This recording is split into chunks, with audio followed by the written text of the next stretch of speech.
بسم الله الرحمن الرحيم. عن أبي هريرة رضي الله تعالى عنه قال رسول الله صلى الله عليه وسلم: إذا كان أمراؤكم خياركم وأغنياؤكم سمحاءكم وأموركم شورى بينكم فظهر الأرض خير لكم من بطنها، وإذا كان أمراؤكم شراركم وأغنياؤكم بخلاءكم وأموركم إلى نسائكم فبطن الأرض خير لكم من ظهرها. رواہ الترمذی. اس حدیث کے اندر جو بات چل رہی تھی حضرت سیدنا ابو ہریرہ سے جو منقول ہے کہ اذا کان امراؤکم خیارکم، جب تمہارے امراء یعنی تمہارے حکومت کے سلطنت سنبھالنے والے، تمہارے گورنمنٹ کا نظام سنبھالنے والے وہ بہتر لوگ ہوں گے، وَأَغْنِيَاؤُكُمْ سُمَحَاءَكُمْ، تمہارے جو اغنیاء ہیں، مالدار لوگ ہیں، وہ سخی لوگ ہوں گے، تو یہ معاملہ بہتری کا ہے. تیسری چیز وَأُمُورُكُمْ شُورَى بَيْنَكُمْ، آج اس کے بارے میں ذکر ہوگا. وَأُمُورُكُمْ شُورَى بَيْنَكُمْ، اور تمہارے امور آپس میں مشاورت سے طے ہوں گے.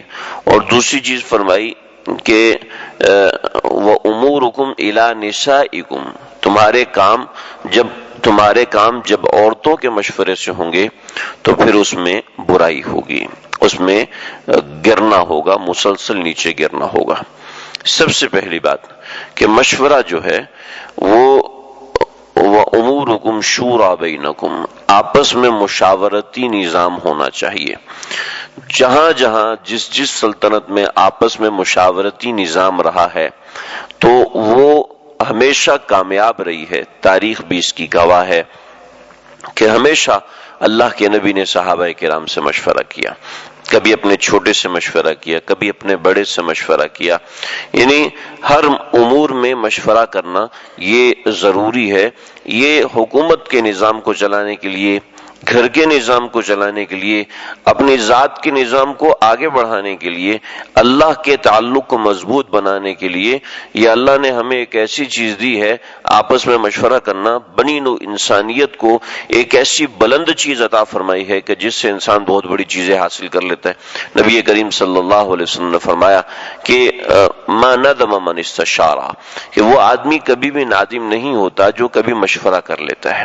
تو مشورہ کر لینے سے، دوسرے کی رائے معلوم کر لینے سے اس میں بڑے روحانی فوائد ہوتے ہیں. تو جب حکومتی نظام، جب گھریلو نظام، جب انسان کی ذات کا نظام جب مشورے سے چلتا ہے تو انسان کو فظہر الارض خیر لکم من بطنہا، تو یہ انسان کے لیے سب سے زیادہ بہتر چیز ہے. اگر وہ زمین پر عزت سے جینا چاہتا ہے، اگر وہ آگے بڑھنا چاہتا ہے تو اپنے کسی معاملے میں مشورہ ضروری ہے. اب مشورہ کس سے کیا جائے؟ مشورہ کیا جائے اس کام کے ماہر سے. اس کام کے ماہر سے ہی مشورہ کرنا چاہیے. جو شخص اس کام سے تعلق نہ رکھتا ہو اس سے مشورہ نہیں کرنا چاہیے. جیسے بطور مثال ایک جناب طالب علم آئے اور وہ جناب مولوی صاحب سے پوچھے جی میں زولوجی پڑھوں یا بیولوجی پڑھوں، آپ مجھے بتائیے. جی نہ مجھے زولوجی کا پتہ نہ مجھے بیولوجی کا پتہ. تو میں مولوی صاحب تمہیں کس چیز کا جی مجھے گھر بنانا چاہیے یا پھر فلیٹ بنانے چاہیے. جی آپ اس کے بارے میں کانٹریکٹر سے معلوم کیجئے، ٹھیکیدار سے معلوم کیجئے، ان لوگوں سے معلوم کیجئے جو زمین کی ویلیو کو جانتے ہیں، جو پاکستان کے قانون کو جانتے ہیں، وہ آپ کو صحیح مشورہ دیں گے. اس معاملے میں صاحب فن سے مشورہ کرنا چاہیے. ہاں یہ ہے کہ شرعی چیز پوچھنے کے لیے علماء سے پوچھے، شرعی معاملہ پوچھنے کے لیے مفتیان کرام سے پوچھے، لیکن اس چیز کے معاملے کے حوالے سے جو مشورہ ہے وہ مشورہ صاحب مشورہ سے ہی کرنا چاہیے. گھر کا کچن بنانا ہے تو اب گھر کا کچن بنانا ہے تو اس کے لیے نیت کیا ہوگی، طریقہ کیا ہوگا، وہ تو آپ علماء سے پوچھیں گے. لیکن کچن کہاں بنانا ہے، کیسا بنانا ہے، ظاہر بات ہے یہ گھر والی سے پوچھا جائے گا بھی تمہیں کس چیز کی چیز ضرورت ہے، تمہیں کیا کیا چیز لگوانے ہیں. اب جب اللہ کے نبی نے فرمایا کہ وَأُمُورُكُمْ إِلَى نِسَائِكُمْ، کہ جب تمہارے مشورے عورتوں سے ہوں گے تو یہ تمہاری نقصان دہ ہوگا، تو اس کو اس چیز کے اندر دیکھیں. اللہ کے نبی کے زمانے میں عورتوں کا گھر سے باہر نکلنا بالکل بھی پسندیدہ نہیں تھا اور آج بھی پسندیدہ نہیں ہے۔ مردوں کے معاملات کے اندر عورتوں کا دخل دینا اللہ کے نبی کے زمانے میں بھی پسندیدہ نہیں تھا اور آج کے زمانے میں بھی پسندیدہ نہیں ہے۔ شریعت کی نظر میں یہ چیز پسندیدہ نہیں ہے۔ جب شریعت کی نظر میں یہ چیز پسندیدہ نہیں ہے تو لہٰذا عورت اپنے گھر کے کاموں کے اندر بہترین ہے، عورت اپنے گھر کے کاموں کی عقل رکھتی ہے، فہم و فراست رکھتی ہے، کبھی حکومتی امور کا معاملہ بھی رکھتی ہے، لیکن اتنی فہم و فراست ہونے کے باوجود آپ یہ دیکھیں کہ ہماری پوری 1400 سال کی تاریخ میں کتنی عورتیں حکمران بنی ہیں، کتنی عورتیں حکمران، کوئی 1 2 3 بس یہ۔ اور چلیں ہماری تو چلو ہم مسلمان ہیں، سمجھ لو کہ یہ لوگ عورتوں کو آگے نہیں آنے دیتے، جو لوگ عورتوں کو آگے آنے دیتے ہیں ان کی عورتیں کتنی حکمران بنی ہیں۔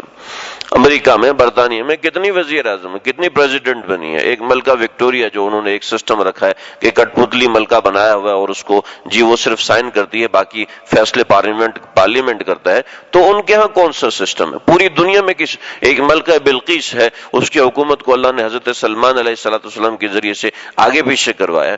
اور کون ہے؟ اور حضرت عائشہ رضی اللہ تعالیٰ عنہا اس کے بعد دوبارہ نکلی نہیں جب جنگ صفین ہوئی، کہ فرمانے لگی کہ اگر میں نہ نکلتی تو کاش میں نہ نکلتی کہ جنگ صفین نہ ہوتی، کہ میری وجہ سے جنگ صفین ہوگی، کہ مجھے دیکھ کر یہ لوگ جذباتی ہو گئے اور انہوں نے حضرت معاویہ پہ حملہ کر دیا اور حضرت علی پر حملہ کر دیا اور یہ ہو گیا، انہوں نے سمجھا کہ میں حضرت معاویہ کے ساتھ ہوں اور اس وجہ سے جنگ جمل ہو گئی میری وجہ سے۔ اور حضرت عائشہ آخر وقت تک پریشان رہی اس وجہ سے کہ اللہ کے نبی نے صحیح فرمایا تھا کہ عورت کی حکمرانی نہیں ہونی چاہیے۔ اور کتنی ایسی حکومتیں برباد ہوئی ہیں، آپ مغلیہ دور کی سلطنت کو اٹھا کے دیکھ لیجئے، ہمارا مغلیہ دور انتہائی گھٹیا دور گزرا ہے جس میں اتنے ظلم ہوئے۔ اس کی بنیاد پہ یہ ہوتا تھا کہ بادشاہ تخت پہ بیٹھتا تھا، اپنے ساتھ اپنی ملکہ کو بٹھاتا تھا اور فیصلے وہ کرتی تھی، جس کی وجہ سے کتنی سلطنتیں تباہ ہوئیں، تاتاریوں نے حملے کیے اور مسلمانوں کی خلافت کو ایسے تباہ و برباد کیا، بغداد کا تہہ و بالا کر دیا۔ یہ جس کے پیچھے عورتوں کا نظام تھا، عورتوں کی عقل تھی۔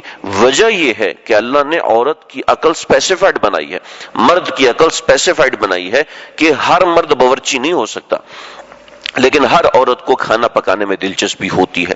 تقریباً 100 میں سے 90-95 عورتوں کو کھانا پکانے میں دلچسپی۔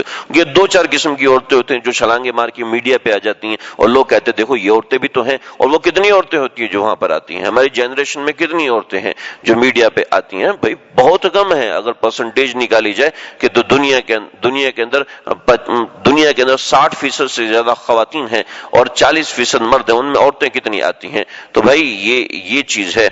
تو اس کا مطلب یہ نہیں کہ اللہ نے عورتوں کو پیچھے، مطلب یہ ہے کہ عورت جب ایک نظام سے تعلق نہیں رکھتی تو اس سے مشورہ کرنا بھی بھیجا ہے۔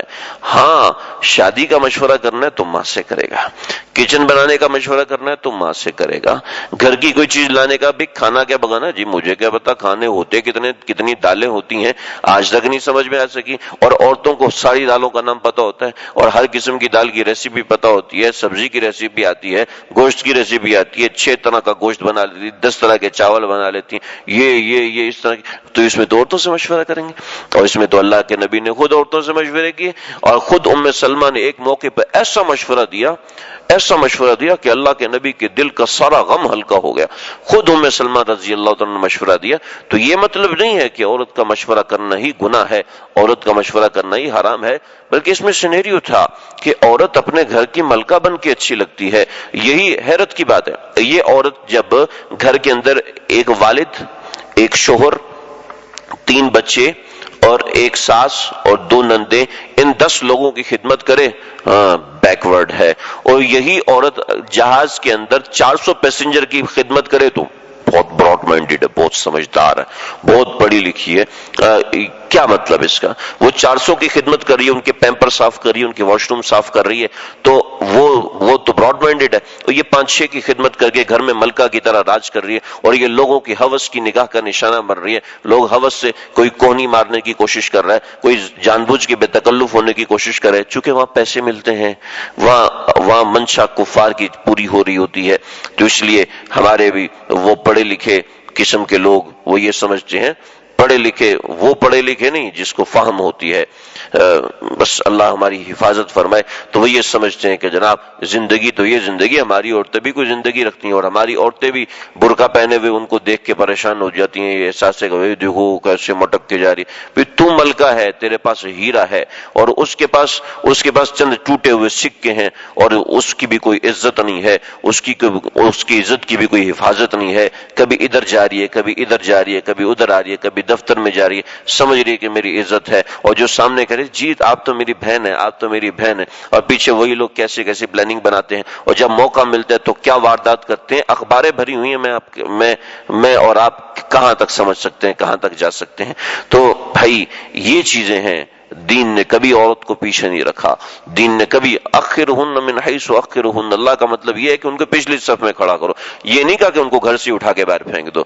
تو ظاہر بات ہے کسی کو تو پیچھے کھڑا ہونا ہے، شوہر بڑا ہوگا یا بیوی بڑی ہوگی، ظاہر بات ہے ہر بندہ یہی عقل کے حساب سے کہتا ہے کہ بڑا شوہر کو ہونا چاہیے، اس لیے کہ وہ باہر کی امور کو دیکھتا ہے۔ جب عورت بھی باہر کمانے کے لیے نکل جائے گی تو گھر کے بچوں کا کون خیال کرے گا، گھر کے بچوں کو کون پالے گا، ان کی پڑھائی لکھائی کا انتظام کون کرے گا، ان کی تربیت کا انتظام کون کرے گا، ان کے دودھ پانی روٹی کا انتظام کون کرے گا۔ باہر کی زندگی ایک الگ معنی رکھتی ہے اور اندر کی زندگی ایک الگ معنی رکھتی ہے، اللہ نے دونوں حیثیتیں بنائی ہیں، دونوں کا مقام معیار الگ رکھا ہے۔ اللہ سمجھنے کی اور عمل کرنے کی توفیق عطا فرمائے۔